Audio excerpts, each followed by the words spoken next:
It was a hot afternoon, and the railway carriage was correspondingly sultry, and the next stop was at Templecombe, nearly an hour ahead. The occupants of the carriage were a small girl, and a smaller girl, and a small boy.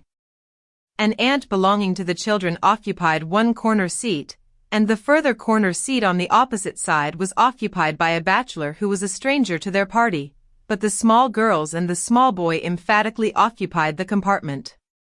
Both the aunt and the children were conversational in a limited, persistent way, reminding one of the attentions of a housefly that refuses to be discouraged. Most of the aunt's remarks seemed to begin with, "Don't," and nearly all of the children's remarks began with, "Why?" The bachelor said nothing out loud. "Don't, Cyril, don't," exclaimed the aunt, as the small boy began smacking the cushions of the seat, producing a cloud of dust at each blow. "Come and look out of the window," she added. The child moved reluctantly to the window. "Why are those sheep being driven out of that field?" he asked. "I expect they are being driven to another field where there is more grass," said the aunt weakly. "But there is lots of grass in that field," protested the boy. "There's nothing else but grass there." "Aunt, there's lots of grass in that field." "Perhaps the grass in the other field is better," suggested the aunt fatuously. "Why is it better?" came the swift, inevitable question. "Oh, look at those cows!" exclaimed the aunt. Nearly every field along the line had contained cows or bullocks, but she spoke as though she were drawing attention to a rarity. "Why is the grass in the other field better?" persisted Cyril. The frown on the bachelor's face was deepening to a scowl. He was a hard, unsympathetic man, the aunt decided in her mind. She was utterly unable to come to any satisfactory decision about the grass in the other field. The smaller girl created a diversion by beginning to recite, "On the Road to Mandalay." She only knew the first line, but she put her limited knowledge to the fullest possible use. She repeated the line over and over again in a dreamy but resolute and very audible voice. It seemed to the bachelor as though someone had had a bet with her that she could not repeat the line aloud 2,000 times without stopping. Whoever it was who had made the wager was likely to lose his bet.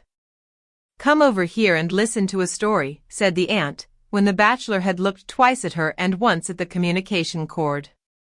The children moved listlessly towards the aunt's end of the carriage. Evidently her reputation as a storyteller did not rank high in their estimation.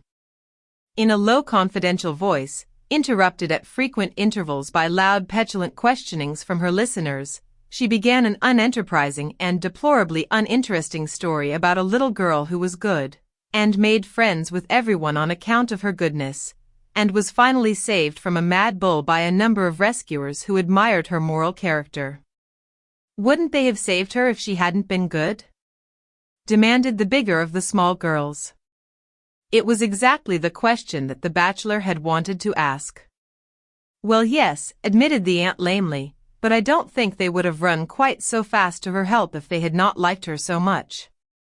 "It's the stupidest story I've ever heard," said the bigger of the small girls, with immense conviction. "I didn't listen after the first bit, it was so stupid," said Cyril. The smaller girl made no actual comment on the story, but she had long ago recommenced a murmured repetition of her favorite line.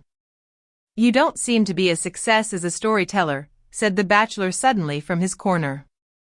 The aunt bristled in instant defense at this unexpected attack. "It's a very difficult thing to tell stories that children can both understand and appreciate," she said stiffly. "I don't agree with you," said the bachelor. "Perhaps you would like to tell them a story," was the aunt's retort. "Tell us a story," demanded the bigger of the small girls. "Once upon a time," began the bachelor, "there was a little girl called Bertha, who was extraordinarily good." The children's momentarily aroused interest began at once to flicker. All stories seemed dreadfully alike, no matter who told them. She did all that she was told, she was always truthful, she kept her clothes clean, ate milk puddings as though they were jam tarts, learned her lessons perfectly, and was polite in her manners. Was she pretty? Asked the bigger of the small girls. Not as pretty as any of you, said the bachelor. But she was horribly good. There was a wave of reaction in favor of the story. The word horrible in connection with goodness was a novelty that commended itself. It seemed to introduce a ring of truth that was absent from the aunt's tales of infant life. She was so good, continued the bachelor, that she won several medals for goodness, which she always wore, pinned on to her dress. There was a medal for obedience, another medal for punctuality, and a third for good behavior. They were large metal medals and they clicked against one another as she walked. No other child in the town where she lived had as many as 3 medals, so everybody knew that she must be an extra good child.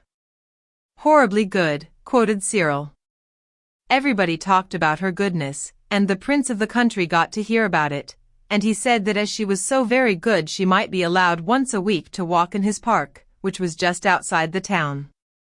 It was a beautiful park, and no children were ever allowed in it, so it was a great honor for Bertha to be allowed to go there.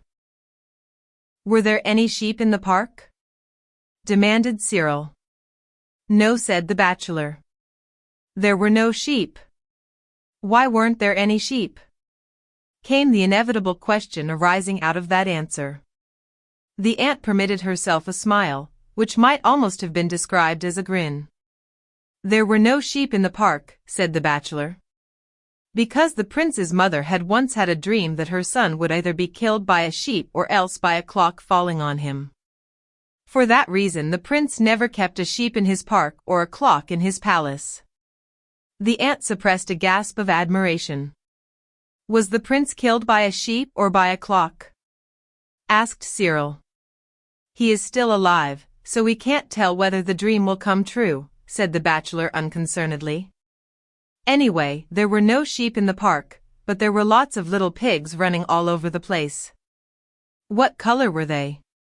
Black with white faces, white with black spots, black all over, gray with white patches, and some were white all over. The storyteller paused to let a full idea of the park's treasures sink into the children's imaginations. Then he resumed. Bertha was rather sorry to find that there were no flowers in the park. She had promised her aunts, with tears in her eyes, that she would not pick any of the kind prince's flowers, and she had meant to keep her promise, so of course it made her feel silly to find that there were no flowers to pick. Why weren't there any flowers? Because the pigs had eaten them all, said the bachelor promptly. The gardeners had told the prince that you couldn't have pigs and flowers, so he decided to have pigs and no flowers. There was a murmur of approval at the excellence of the prince's decision. So many people would have decided the other way. There were lots of other delightful things in the park. There were ponds with gold and blue and green fish in them, and trees with beautiful parrots that said clever things at a moment's notice, and hummingbirds that hummed all the popular tunes of the day. Bertha walked up and down and enjoyed herself immensely, and thought to herself, if I were not so extraordinarily good I should not have been allowed to come into this beautiful park and enjoy all that there is to be seen in it. And her 3 medals clinked against one another as she walked and helped to remind her how very good she really was. Just then an enormous wolf came prowling into the park to see if it could catch a fat little pig for its supper. What color was it? Asked the children, amid an immediate quickening of interest. Mud color all over, with a black tongue and pale gray eyes that gleamed with unspeakable ferocity. The first thing that it saw in the park was Bertha. Her pinafore was so spotlessly white and clean that it could be seen from a great distance. Bertha saw the wolf and saw that it was stealing towards her, and she began to wish that she had never been allowed to come into the park. She ran as hard as she could, and the wolf came after her with huge leaps and bounds. She managed to reach a shrubbery of myrtle bushes and she hid herself in one of the thickest of the bushes. The wolf came sniffing among the branches, its black tongue lolling out of its mouth and its pale gray eyes glaring with rage. Bertha was terribly frightened, and thought to herself, if I had not been so extraordinarily good I should have been safe in the town at this moment. However, The scent of the myrtle was so strong that the wolf could not sniff out where Bertha was hiding, and the bushes were so thick that he might have hunted about in them for a long time without catching sight of her, so he thought he might as well go off and catch a little pig instead. Bertha was trembling very much at having the wolf prowling and sniffing so near her, and as she trembled the medal for obedience clinked against the medals for good conduct and punctuality. The wolf was just moving away when he heard the sound of the medals clinking and stopped to listen. They clinked again in a bush quite near him. He dashed into the bush, his pale gray eyes gleaming with ferocity and triumph, and dragged Bertha out and devoured her to the last morsel. All that was left of her were her shoes, bits of clothing, and the 3 medals for goodness. Were any of the little pigs killed? No, they all escaped. The story began badly, said the smaller of the small girls. But it had a beautiful ending. It is the most beautiful story that I ever heard, said the bigger of the small girls, with immense decision. It is the only beautiful story I have ever heard, said Cyril. A dissentient opinion came from the aunt. A most improper story to tell to young children. You have undermined the effect of years of careful teaching. At any rate, said the bachelor, collecting his belongings preparatory to leaving the carriage. I kept them quiet for 10 minutes, which was more than you were able to do. Unhappy woman. He observed to himself as he walked down the platform of Templecombe Station.